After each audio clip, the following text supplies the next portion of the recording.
পঞ্চমী তৎপুরুষ সমাসের সঙ্গে কোন কারকের সম্পর্ক রয়েছে? অপাদান কারকের সম্পর্ক রয়েছে। তাহলে এই দুইটা চেনার শর্টকাট টেকনিক হচ্ছে, এই দুইটা হচ্ছে মাইনাস, অর্থাৎ বিয়োগ বুঝাবে, বিয়োগ বুঝাবে। লিখো, অত দূরে করলে হবে না তো। এই বালক, তোমরা এদিকে আসো, এই টেবিলে আসো,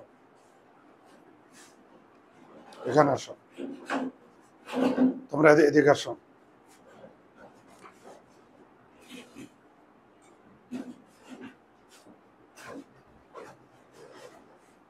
ওকে, তাহলে সুপ্রিয়, দেখো অবস্থা দেখো।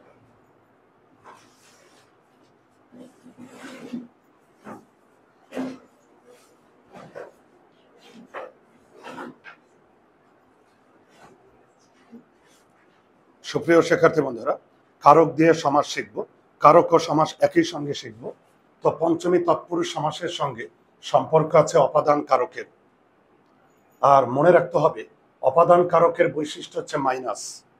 তাহলে কোনো কিছু থেকে যদি মাইনাস বোঝায়, বিয়োগ বোঝায়, সেটা অপাদান কারক। আর অপাদান কারকের মাইনাস বৈশিষ্ট্য যদি থাকে, তাহলে ওটা পঞ্চমী তৎপুরুষ সমাস।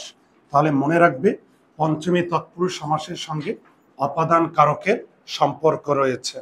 দুটোই মাইনাস বুঝাবে, বিয়োগ বুঝাবে।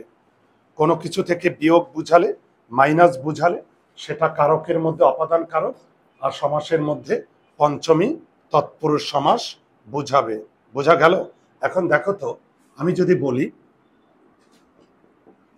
সে স্কুল থেকে পালিয়েছে, সে স্কুল থেকে পালিয়েছে, স্কুলের নিচে দাগ। এখন স্কুলের নিচে দাগ দিয়ে যদি বলি স্কুল কোন কারক, তাহলে আগে দেখো সে স্কুল থেকে পালিয়েছে মানে কি? সে আর স্কুলে নেই, স্কুল থেকে মাইনাস হয়ে গেছে। আর কোনো কিছু থেকে মাইনাস বুঝালে, বিয়োগ বুঝালে, সেটা কোন কারক হয়ে যাবে? অপাদান কারক, অপাদান কারক।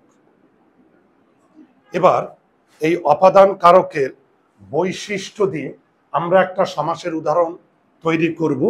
যদি আমি এখন বলি স্কুল পলায়ন, স্কুল পলায়ন। দেখো তো, তোমাদের পরীক্ষা যদি প্রশ্ন করে স্কুল পলায়ন কোন সমাস, যদি বলে স্কুল পলায়ন কোন সমাস, আগে দেখো তো স্কুল পলায়ন মানে কি? সে স্কুল থেকে পালিয়ে গেছে, তাহলে এখানে মাইনাসের বৈশিষ্ট্য আছে। আর মাইনাসের বৈশিষ্ট্য থাকলে ওখানে অপাদান কারকের বৈশিষ্ট্য আছে। আর অপাদান কারকের বৈশিষ্ট্য যদি থাকে, তাহলে ওটা পঞ্চমী তৎপুরুষ সমাস। ওটা কি হবে? পঞ্চমী তৎপুরুষ সমাস। দেখো তো, যদি আমি আরো উদাহরণ দিই, খেয়াল করো, সে বিদেশ থেকে ফেরত এসেছে, সে বিদেশ থেকে ফেরত এসেছে। বিদেশের নিচে দাগ দিয়ে যদি বলে বিদেশ কোন কারক, আগে দেখো সে বিদেশ থেকে ফেরত এসেছে।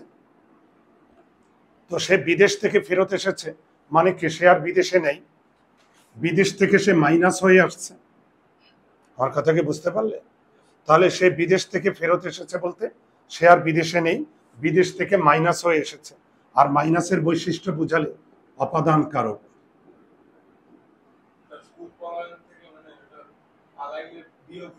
হ্যাঁ, আর বিয়োগ হইলে অপাদান কারক। আর অপাদান কারকের বৈশিষ্ট্য মানে ওটা পঞ্চমী তৎপুরুষ সমাস। ফারদিন, বুঝতে পারছো? ওকে, তাহলে দেখো তো, সে বিদেশ থেকে ফেরত এসেছে মানে সে আর বিদেশে নাই, বিদেশ থেকে মাইনাস হয়ে আসছে। আর মাইনাসের বৈশিষ্ট্য থাকলে অপাদান। এবার দেখো, যদি পরীক্ষায় সমাসের উদাহরণ তোমাদের কিভাবে দিবে, পরীক্ষায় সমাসের উদাহরণ দিবে বিদেশ ফেরত। পরীক্ষায় প্রশ্ন করবে কি জানো? বিদেশ ফেরত কোন সমাস? তাহলে বিদেশ ফেরত মানে কি? সে আর বিদেশে নাই, বিদেশ থেকে মাইনাস হয়ে আসছে। আর মাইনাসের বৈশিষ্ট্য বুঝালে ওটা অপাদান। আর অপাদান মানে ওইটা পঞ্চমী তৎপুরুষ সমাস। বোঝা গেল? ওকে, তাহলে এখন দেখো তো, সে জেল থেকে মুক্তি পেয়েছে।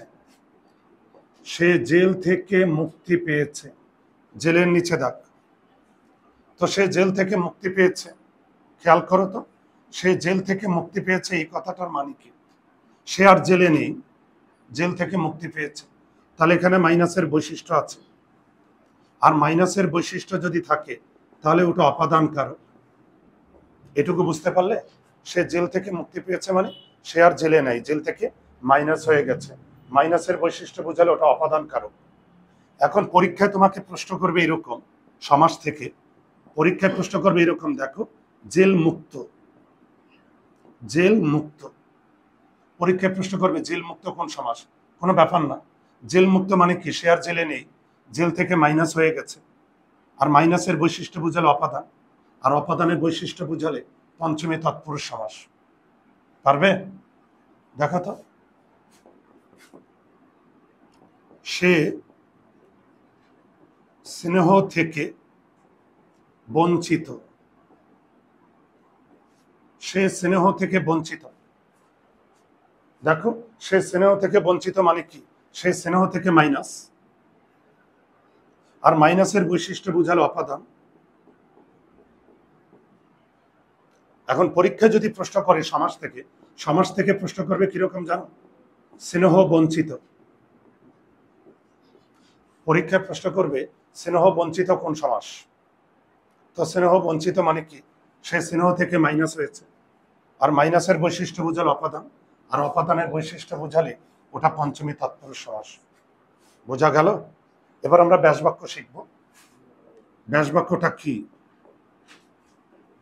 লিখো, সমাসকে ভাঙলে যে বাক্য পাওয়া যায়।